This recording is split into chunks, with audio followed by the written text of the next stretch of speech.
I am fascinated by all of the historical issues that are coming up with regards to Tulsa and Black Wall Street.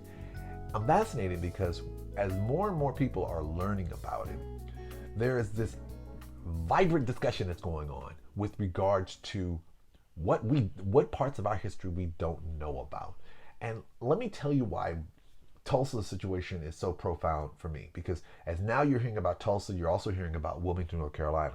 You're starting to hear about Elaine, Arkansas. You're starting to hear about Rosewood. Now, mind you, I knew about Rosewood. I was familiar with Tulsa to a degree. I didn't know about Wilmington. I didn't know about Elaine. And I'm embarrassed about Elaine because I'm from Arkansas.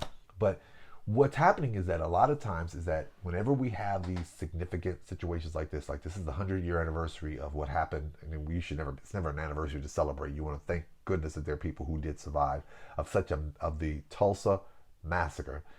That it's important to understand that as we hear this story, we start hearing other stories about our history that's important, which made me stop and go back and look at my own individual history. And let me tell you just two particular situations that I found out recently that had me looking and going, man, I really wish I would have known that growing up. First, the KKK marches through Black communities after their rallies. Now, we've probably seen countless videos of rallies of KKK and burning crosses and people wearing sheets and so forth. And so that's not new from a historical standpoint. But how many of you are aware that the KKK, and you may have been aware, and God bless you, I didn't know this, even though it's not a shocker when I found this out. But how many of you are aware that it wasn't a fairly common phenomenon, or it wasn't uncommon, for once the KKK had their rallies, that they would typically march kind of like in a parade style through Black communities?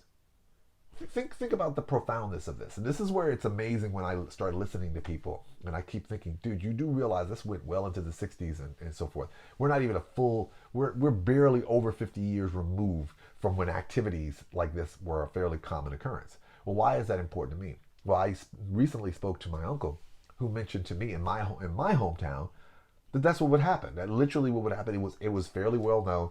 The Klan would have this big rally in this big open area. I know the area because it's now a mall. And then afterwards, they literally would get in their trucks and everything like that, and kind of parade style, they would ride and walk through Black communities. And I was like, and of course that mind blew me.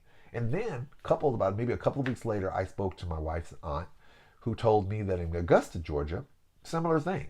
Meaning they would have these big rallies, and then after they did their rallies, they would go through the Black areas of Augusta, and it was fairly known that when they came through, you turned off all your lights and you put your covers down and you stayed quiet. The perception is, of course, you don't want to do anything to cause attention where they may feel the need to come and take a particular course of action. Now, I say that because think about how profound that is to be in a community. And this is a situation where, my wife, I'm a man of a certain age. My wife grew up during that time. So we're talking my generation still experienced something like that. I mean, think about that for a second. For those persons who want to rush to say, "Oh, we've stopped. We're ignoring the progress." I'm like, nobody's ignoring the progress, but we cannot ignore the fact that there was a segment of our population who were okay terrorizing people regularly, and those people are still alive. That's one. And two, the people who they did that to are still alive. And three, the people that they can share that information to are still alive. So that happened to my wife's aunt, my uncle, my mom. They experienced that. They told that to me. And that gave me a perspective that I did not have. Which then gets me to my second historical point. Student Nonviolent Coordinative Committee and my Uncle Jay Jr., who is a dentist. I found out maybe a few months ago that he was a member of the Student Nonviolent Coordinative Committee, or SNCC. For those of you who've never heard of SNCC, Google it, research it. But SNCC, among a few other things, were known for their activities. They were very prominent in a lot of the marches. If you think about the sit-ins, that was their big thing. They were actively participating with the Freedom Riders with regard to voter registration. And so when you see a lot of the videos of the dogs attacking and so forth, and the water hoses, those are students. A lot of times they're either church people from the Southern Christian Leadership Conference, SCLC, or SNCC, Student Nonviolent Coordinating Community. These are students, kids. And when I saw these, my mother once told me the story about how she had a chance to march with them and they educated her to all kind of things. I thought that was cool. Never dawned on me that I had a family member who was a part of that and who actually participated in a sit-in. I was like, what the heck? And in my hometown, because Woolworths was the place back in the day and where you basically had they were part of it, the store. There was part of it. There was a sit-down restaurant where you could actually go and order, coffee and drink and food. And of course, blacks couldn't sit there at the time. And in my hometown, that's exactly what he did. He actually sat at a counter with fellow students, got spit on, stuff poured on him in the whole nine. And I never knew that.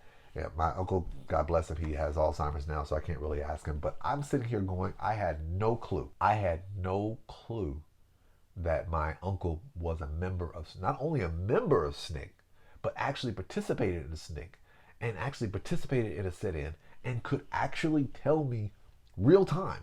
Because when you see video images and so forth, and this is one of the things that's kind of damaging about videos. Because once you see a video or movie of something black and white or grainy color from back in the day, it's easy to have a disconnect to say, oh, that was then, this is now. This is someone I grew up with who I view as a mentor. He's in my fraternity. I mean, he's one of the reasons I pledged my fraternity. I mean, I used to spend summers at his house with his kids because I was close to them and I was close to him. I mean, he gave me guidance when I was running my own law firm. I mean, this is a guy who's going to mentor all my life, and it never crossed my mind to even ask him his involvement in the civil rights movement, and I never knew that he actually did.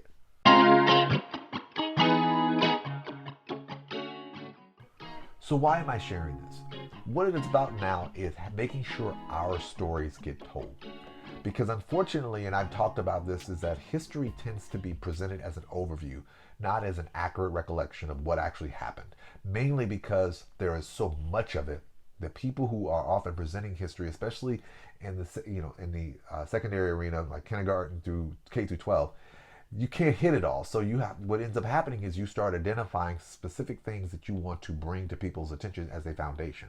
The problem is that when you take that approach, things get left out. And as a result of things getting left out, the contextual importance of it or the gleaning message you can get from that gets lost. Our stories need to be told because as we start losing these generations, our ability to capture the stories of these generations go with them. And their contributions to the overall story is just as important. The reality is that there are so many components to history that it's important that we get all those components so this way the story can be presented fully and not partially.